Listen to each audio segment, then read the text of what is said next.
बच्चों, आज हम जो है फिर इस पाठ की तरफ चलते हैं वापसी। और वापसी के प्रश्नोत्तर को हमने कल 2 हिस्सों को किया था। आज हम फिर तीसरे हिस्से की तरफ चलते हैं। और ये जो हिस्सा है ये दीर्घ उत्तरीय प्रश्नों का है। इसको लगभग 50-60 शब्दों में आप इसका उत्तर देंगे। थोड़ा विस्तार के साथ आपको उत्तर देना पड़ता है। तो इसके लिए जो मैं बता रहा हूँ उसको अच्छे से सुनिए और कोशिश करिए कि आप वैसे ही आंसर लिख सकें। ठीक है, तो तैयार हो जाइए। पहला प्रश्न है, गजाधर बाबू का अस्तित्व उनके परिवार का हिस्सा क्यों नहीं बन पाया। प्रश्न में समझाने की कोशिश की गई है कि गजाधर बाबू का जो अस्तित्व है वो परिवार का हिस्सा क्यों नहीं बन पाया। परिवार एक तरह से जो है 35 वर्षों तक दूर रहा है। गजाधर बाबू एक जगह नौकरी करते रहे, तो उनका हिस्सा क्यों नहीं बन पाया गजाधर बाबू। इसका बेटा सीधा सा कारण यही है कि ये कहानी जो है एक मध्यम वर्गीय कहानी है। मध्यम वर्गीय परिवार की एक कहानी है जिसमें प्रमुख पात्र के रूप में गजाधर बाबू जो पिता हैं वो 35 वर्षों तक रेलवे में नौकरी करते हैं। और फिर इसके बाद जो है वो घर वापस आते हैं और घर के लोग जो है उस गर्मजोशी से उनका स्वागत नहीं करते हैं जिसकी उम्मीद गजाधर बाबू के मन में थी। उनके मन में बहुत सारा जो है प्रेम राग अनुराग का भाव था कि घर पहुँचेंगे तो घर के लोग जो है बड़ी सद्भावना के साथ बड़े मेल मिलाप के साथ उनका स्वागत करेंगे, लेकिन ऐसा होता नहीं। घर में एक अलग वातावरण बना हुआ था जिसके में परिवार का मुखिया के रूप में अपने आप को प्रस्तुत करने की कोशिश अमर कर रहा था।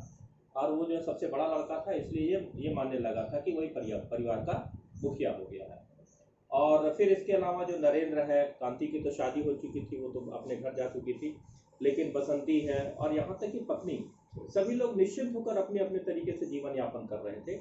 और जैसे ही गजाधर बाबू का उस परिवार में आगमन होता है, वो जो है रोक टोक जमाना शुरू करते हैं, कुछ बातें करना शुरू करते हैं, अच्छा बुरा बताना शुरू करते हैं और ये बोलना शुरू करते हैं कि अब जो है अनाप शनाप पैसे पर खर्च जो है अनाप शनाप खर्च नहीं होना चाहिए, ऐसे पैसों पर थोड़ा बंधन लगना चाहिए।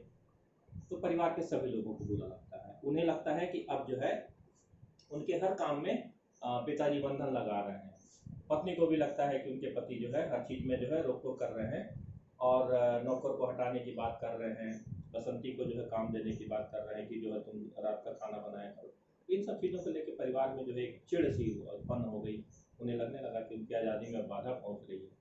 इसलिए परिवार के सभी लोग एक तरह से उनके प्रति रुष्ट होने लगे, नाराज होने लगे। तो यही कारण है कि धीरे धीरे जो है उनका अस्तित्व उस परिवार में जम नहीं पाया। तो इसको आप सार रूप में, संक्षेप रूप में लिखने की कोशिश करेंगे। ठीक है बच्चों, अगला प्रश्न है, वह जीवन अब उन्हें एक खोई निधि सा प्रतीत हुआ।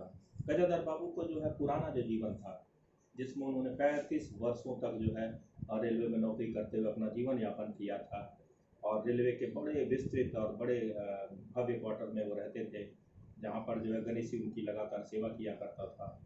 और रेलवे स्टेशन पर जो चहल पहल हुआ करती थी, रेल की पटरियों की जो खटपट हुआ करती थी, और यहाँ तक कि जो है मिल के लोग जो आकर बैठते थे वो उनके जीवन में घुल मिल गया था। उन सारे बंधनों को तोड़कर सेवानिवृत्ति के बाद वो जब अपने घर आने लगे तो घर का मोह होने के उनके मन में हावी था। उन्हें लग रहा था कि घर पहुंचेंगे तो घर के लोग बड़े आदर भाव से उनका स्वागत करेंगे, सत्कार करेंगे और इसी बड़े अनुराग के साथ वो अपने घर वापस आते हैं, लेकिन ऐसा होता नहीं है।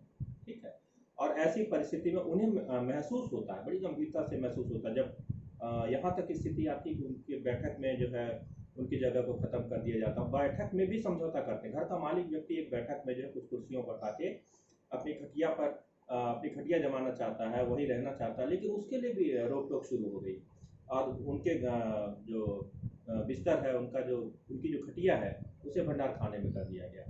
तो इन सबसे वो समझौता करने के लिए तैयार थे, लेकिन धीरे धीरे उन्हें लगने लगा कि ये जीवन उनके लिए अब अच्छा नहीं है, उचित नहीं है। परिवार के लोग जो है उन्हें सही तरीके से पचा नहीं पा रहे हैं, अपने हृदय में स्थान नहीं दे पा रहे हैं। तो उन्हें लगने लगा कि जो 35 वर्षों का जीवन था वो उनकी एक महत्वपूर्ण निधि थी जिसे उन्होंने खो दिया है, और इसका उन्हें पश्चाताप भी होता है और दुख भी होता है। तीसरे प्रश्न की तरफ चलते हैं और तीसरा प्रश्न है, गजाधर बाबू के घर जाने से पहले उनके घर की क्या स्थिति थी। स्वाभाविक है कि कोई व्यक्ति अगर 35 वर्षों तक अपने घर से बाहर रहता है तो घर में एक अलग सा साम्राज्य और वातावरण बन जाता है, और वही वातावरण वहाँ पर भी दिखाई देता है।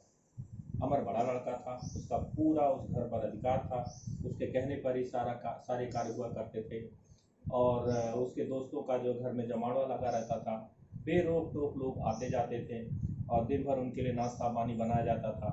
और ये सब चीज़ें बसंती को भी अच्छी लगती थी। बड़ी बहू भी बिल्कुल उच्छृंखल हो चुकी थी, उसे भी कोई काम नहीं करना पड़ता था। और गजाधर बाबू की जो पत्नी थी वो दिन रात खटती रहती थी।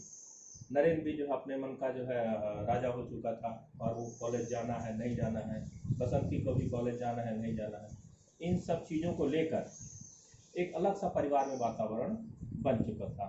और गजाधर बाबू के आने के बाद इन सब चीज़ों में धीरे धीरे बाधा पहुँचनी शुरू होती है।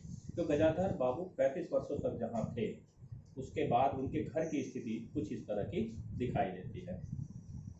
अगला प्रश्न है, वापसी कहानी के शीर्षक के औचित्य पर विचार कीजिए। वापसी का मतलब होता है कि अपनी जगह पर वापस आना, अपनी जड़ की ओर वापस अपना आना, अपने घर की ओर वापस आना। वापसी का मतलब यही होता है।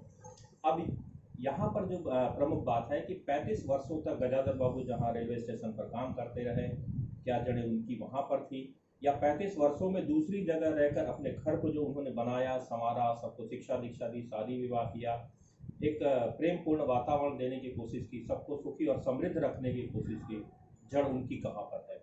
तो एक जगह से वो जो है जहाँ 35 वर्षों तक काम करते हैं, उन सब चीज़ों को छोड़कर अपने घर की तरफ वापस आते हैं। और दूसरी बार जो है घर में रहने के बाद घर के लोग उनके अस्तित्व को स्वीकार नहीं करते हैं, उनके महत्व को स्वीकार नहीं करते, उनकी रोक टोक को स्वीकार नहीं करते हैं, और फिर वो जो है मिल में काम करने के लिए चले जाते हैं। तो इस प्रकार ये वापसी कहानी जो है, ये वापसी शब्द जो है इस कहानी पर बेहतर साबित होती है, सही साबित होती है। ठीक है, फिर अगले प्रश्न की ओर चलते हैं।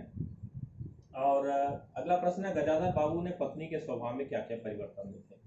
तो बड़े दुखी होते गजाधर बाबू घर वापसी के बाद। उन्हें लगता है कि अब जो है पत्नी उस तरह से प्रेम भाव का प्रदर्शन नहीं करती, उस तरह से उन्हें समय नहीं देती है, उस तरह से उनके साथ बैठकर बातें नहीं करती है। जबकि उन्हें याद आया कि पहले जो उनकी पत्नी जब उनके साथ रहा करती थी तो घंटों घंटों इंतजार किया करती थी, गर्मा गर्म खाना बना के उन्हें दिया करती थी, और सेवा और आवभगत में लगातार जुटी रहती थी। ये सब बातें उनके मन में आती हैं। लेकिन धीरे धीरे वो देखते हैं कि अब उनकी पत्नी जो है पूरी तरह से परिवार को समर्पित हो चुकी है, जिसमें उनका कोई स्थान नहीं बचा है। वो सिर्फ बच्चों की सेवा, मित्रों की सेवा, बेटी की सेवा में, और दिन भर खटना, दिन भर खाना बनाना। और जब कभी जो है गजाधर बाबू प्रेमपूर्ण बात करने की कोशिश करते थे तो जो है उसे उतना समय ही नहीं मिलता था। ठीक है, और यहाँ तक कि जब वो रसोई में जाती थी, गजाधर बाबू चाय के लिए इंतजार करते थे, तब भी वहाँ पर पत्नी का चिड़चिड़ापन दिखाई देता था। ये सब चीज़ें गजाधर बाबू को बहुत अखरने लगी। उन्हें लगता था कि अब जो है फिर से इतने सेवानिवृत्ति के बाद गजाधर बाबू को स्नेह मिलना चाहिए, प्रेम मिलना चाहिए, वही माधुर्य बना रहना चाहिए जिसकी कल्पना करके उस घर में वापस आए थे। लेकिन ऐसी मधुरता बिल्कुल दिखाई नहीं देती है। तो ये कुछ प्रश्न हो गए, इसके बाद 3 प्रश्न और बच रहे हैं, उसको हम अगले वीडियो में आपको प्रस्तुत करने की कोशिश करेंगे। ठीक है बेटा, तो आप जो है इसको अच्छे से समझ लीजिए, और आपकी अगर कोई जिज्ञासा हो तो हमको बताने की कोशिश करें। धन्यवाद।